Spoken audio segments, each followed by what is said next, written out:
तरीके की जो प्रॉब्लम है वो लगभग 80 to 90% जो बच्चे होते हैं उनमें होती है, और ये लगभग 4 से 5 महीने के अंदर ज़्यादा होती है, तीसरे महीने के लास्ट में शुरू हो जाती है।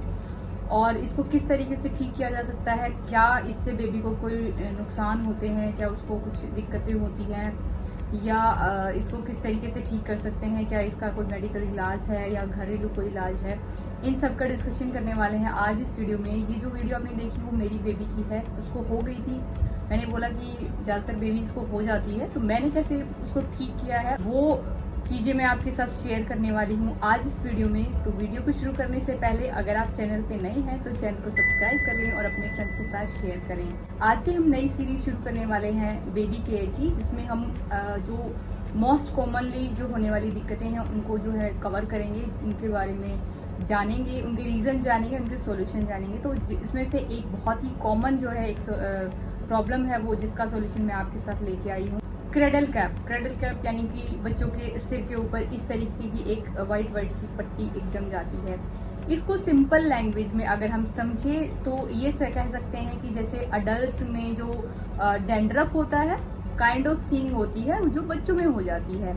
खासकर ये जो है तब ज़्यादा नज़र आती है जब बच्चे को जब हम नहलाते हैं तब ज़्यादा नज़र आती है। वाइट सी होती है, स्टार्टिंग में ये हल्की वाइट होती है, फिर जैसे जैसे धीरे धीरे बढ़ती जाती है थोड़ी सी ब्राउन होती जाती है, फिर थोड़ी सी और ज़्यादा बढ़ जाती है। कभी कभी जो है ये बहुत ही ज़्यादा थिक लेयर हो जाती है, कभी पीली सी हो जाती है, कभी ब्लैक भी हो जाती है। तो अलग अलग टाइप की है, अलग अलग बच्चे की स्किन के अकॉर्डिंग ये जो है रूप अब चेंज होते रहते हैं। ज़रूरी नहीं है सब में एक जैसी रहती है, किसी में पीले से रंग की होती है, किसी में ब्राउन से कलर की होती है, किसी में सिर्फ वाइट से होते हैं। तो जैसे ही स्टार्टिंग में आपको पता चलता है कि आपकी बेबी को ये जो क्रेडल कैप है यानी कि जो वाइट सी पट्टी है जो इस एरिया पे जो हो जाती है वो होनी शुरू हो गई है, तो आप उसको कैसे जो है डिफाइन करेंगे कि ये सिर्फ नॉर्मल क्रेडल कैप है या फिर ये इन्फेक्शन है। उसका सिर्फ और सिर्फ सिंपल एक तरीका ये है कि या तो आप उस बच्चे को डॉक्टर के पास लेके जाएंगे तो डॉक्टर एग्जामिन करके आपको बता पाएंगे कि जो ये प्रॉब्लम आई है ये क्रेडल कैप है या मेडिकली इसको कुछ इन्फेक्शन हुआ है। लेकिन अगर आपको घर पे पता करना है कि मेरी बच्चे की जो सिर में ये हो गया वाइट ये इन्फेक्शन तो नहीं है या सिर्फ नॉर्मल क्रेडल कैप है, सबसे इजी तरीका है, सबसे बहुत ही इजी तरीका मैं आपको बताती हूँ। जब आप फीड कराते हैं बच्चे को तो बच्चे के सिर पे जो थोड़ी सी पट्टी होती है, जैसे हल्के से ऐसे अपने हाथ से जो है वो पुल करके देखिए, उसको जरा सा ऐसे करके हटा के देखिए। अगर उसमें बच्चे को पेन होता है, बच्चा जो है अनकंफर्ट फील करता है, बहुत ज़्यादा रोने लग जाता है उस टाइम पे, या उसमें से कुछ ब्लड टाइप की कोई चीज़ आ रही है, तो वो ज़रूर से ज़रूर इन्फेक्शन है। इसके लिए आपको बच्चे को इमीडिएटली डॉक्टर के पास ले जाना पड़ेगा।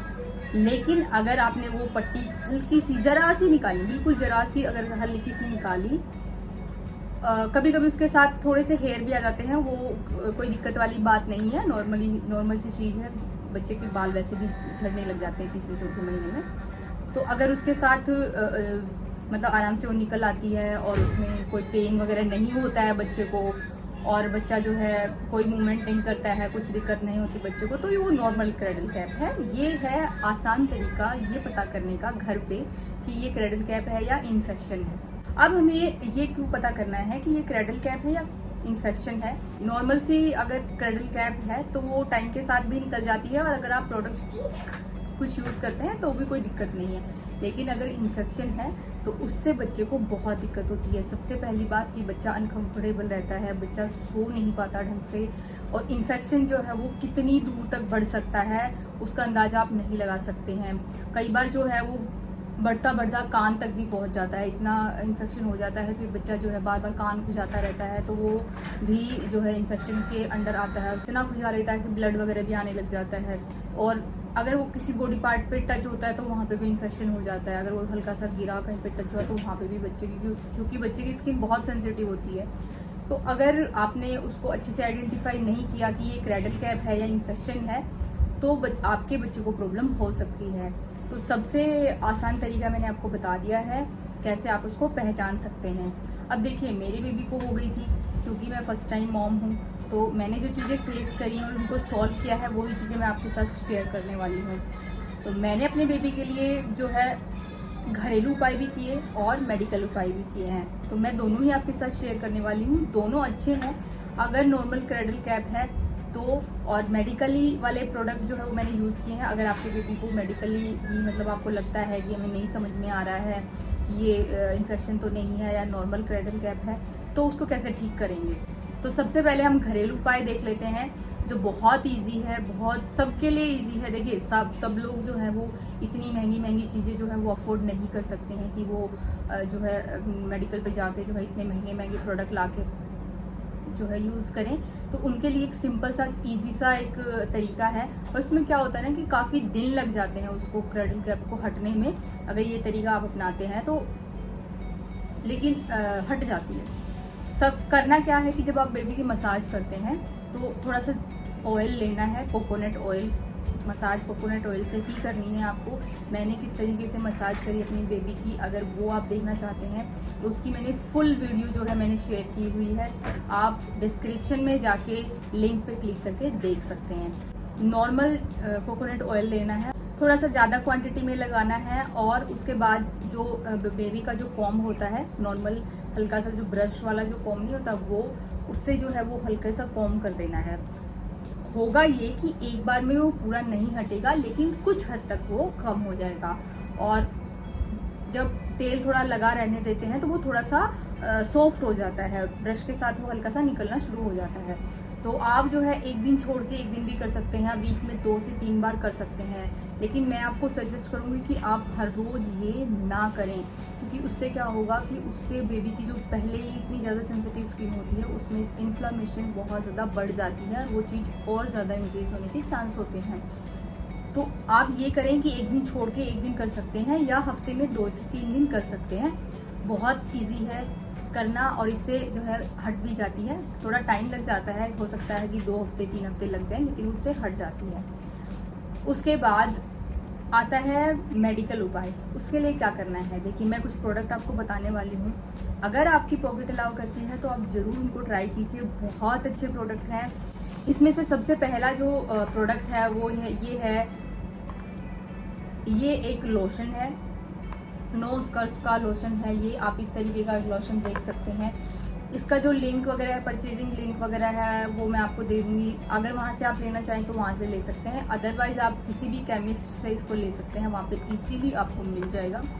इसके लिए बहुत सारे पाउडर्स भी आते हैं, बट वो मैंने ट्राई नहीं किए, क्योंकि पाउडर का एक प्रॉब्लम ये होता है ना कि जब आप पाउडर से उस चीज़ को क्लीन करने की कोशिश करते हो तो वो सरफेस एरिया जो है ना वो ब्लॉक हो जाता है। लोशंस का क्या होता है कि ये वॉश आउट हो जाते हैं शैम्पू के साथ में। तो इस तरीके से मुझे लोशन ज़्यादा अच्छे लगे, पाउडर मुझे इतने प्रेफरेबल नहीं लगे, तो मैंने लोशन यूज़ किया है। ये नोस्कर्स का लोशन है, ये काफ़ी मतलब 150 ml का एक लोशन है। इस तरीके की पैकेजिंग में आता है ये अलग से। सबसे इजी अच्छी बात ये ना कि इसके अलग सा कोई ढक्कन वगैरह नहीं होता। ये जो आप नोजल देख रहे हो, इसको हल्का सा आपको ऐसे टर्न करना है और ये ओपन हो जाएगा। ये आप देख सकते हैं, यहाँ से ओपन हो गया। यहाँ से इसमें जो है छेद है, तो यहाँ से जो है प्रोडक्ट बाहर आता है। आप यूज़ कर सकते हैं और इजीली इसको वापस इस ऐसे टर्न करके इसको बंद कर सकते हैं। यूज़ कैसे करना है, आधे घंटे के लिए बेबी के हेड पे लगाना है, जहाँ पे क्रैडल कैप है। आप इसको पूरे सर पे भी लगा सकते हैं, और आधे घंटे के बाद में आप जो भी शैम्पू आप अपने बेबी के लिए यूज़ करते हैं उससे वॉश कर सकते हैं। वैसे मैं अपनी बेबी के लिए जो है ये वाला शैम्पू यूज़ करती हूँ, आप देख सकते हैं। ये आप डे 1 से ही यूज़ कर सकते हैं, बेबी के लिए बहुत अच्छा शैम्पू है। इसके अलावा मैं और भी 1-2 शैम्पू यूज़ करती हूँ, उसकी जो वीडियो मैं आपके साथ बाद में शेयर करूँगी कि मैं कौन कौन से प्रोडक्ट यूज़ करती हूँ उसके लिए। शैम्पू बहुत अच्छा है, सिर्फ 2 से 3 बूंद लेनी पड़ती है और उसको अच्छे से फोम बना के बेबी को लगा के सर पे और अच्छे से क्लीन कर सकते हैं। इसको हेड पे लगाइए 30 मिनट के लिए। देखिए मैंने अपनी बेबी को सिर्फ 2 बार यूज़ किया है, और वो भी मैंने हर हफ्ते नहीं किया है। डॉक्टर ने मुझे हर हफ्ते में 1 बार यूज़ करने के लिए बोला था, लेकिन मैंने 15-15 दिन के गैप में किया, क्योंकि हमें जो है ना बहुत मतलब थोड़ा कंसर्न रहता है कि कहीं ये बेबी की स्किन को कुछ हार्म ना कर दे। फिर भी डॉक्टर ने कहा है तो ठीक है, लेकिन फिर भी हमें खुद से भी कुछ लगता रहता है। तो मैंने 15-15 दिन के गैप में किया, लेकिन मैंने सिर्फ 2 बार यूज़ किया है, और 2 बार में ही जो है मेरी बेबी की जो प्रॉब्लम थी क्रेडल कैप वाली वो बिल्कुल क्लीन हो गई।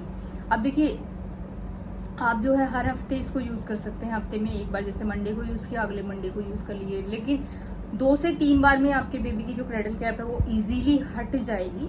आपको कुछ अलग से करने की ज़रूरत नहीं पड़ेगी। तो उसके बाद जब इसको ये बच जाता है, क्या करें? अगर आपको डैंड्रफ है, आपके घर में किसी को डैंड्रफ वगैरह है, स्कैल्प की कोई प्रॉब्लम है, तो आप इसको यूज़ कर सकते हैं। ये बड़े भी यूज़ कर सकते हैं।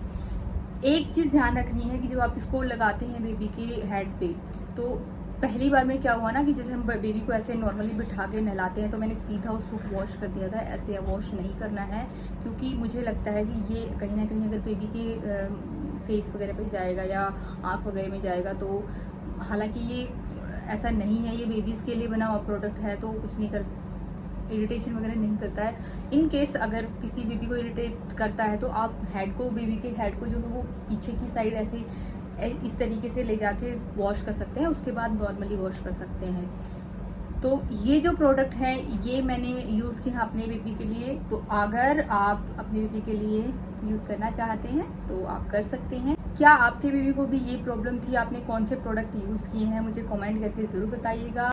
इससे रिलेटेड अगर आपके कोई भी क्वेश्चंस होंगे वो आप कमेंट बॉक्स में कर सकते हैं। मैं हर कमेंट का रिप्लाई करने की कोशिश करूंगी। मिलते हैं नेक्स्ट वीडियो में, तब तक अपना और अपने बेबी का ख्याल रखिए।